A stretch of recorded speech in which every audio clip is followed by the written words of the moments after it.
Ang puso ng saging o banana blossom ay ang bulaklak na lumalabas sa dulo ng saging.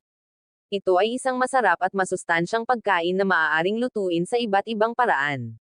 Ang puso ng saging ay hindi lamang masarap kundi mayroon ding maraming benepisyo sa kalusugan ng puso at buong katawan. Ang tunay na kapangyarihan ng puso ng saging ay nasa mga benepisyo nito pangkalusugan. Ang puso ng saging ay ang malakulay pula na nasa bandang ibabang bahagi ng bunga nito. Madalas itong sangkap sa kare-kare, paksiw na baboy, kilawin at ginataang puso ng saging.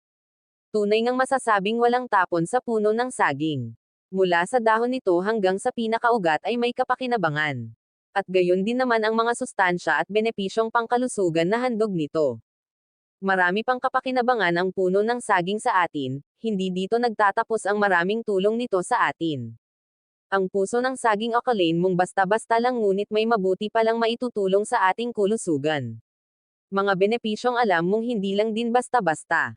Magluluto ng puso ng saging na may manok at pechay sariling bersyon ko ito, mura na masustansya pa. Narito ang ilan sa mga nakakabilib na benepisyo ng puso ng saging. Nagpapababa ng presyon ng dugo, mayaman sa potassium, nakakatulong sa pag-iwas sa stroke, nagpapabuti ng kidney function, nagpapalakas ng immune system at nagpapagaling ng anemia. Kung hindi ka pa nakapag-follow sa akin follow muna ako at mag-iwan ng bakas sa comment section. Maraming salamat.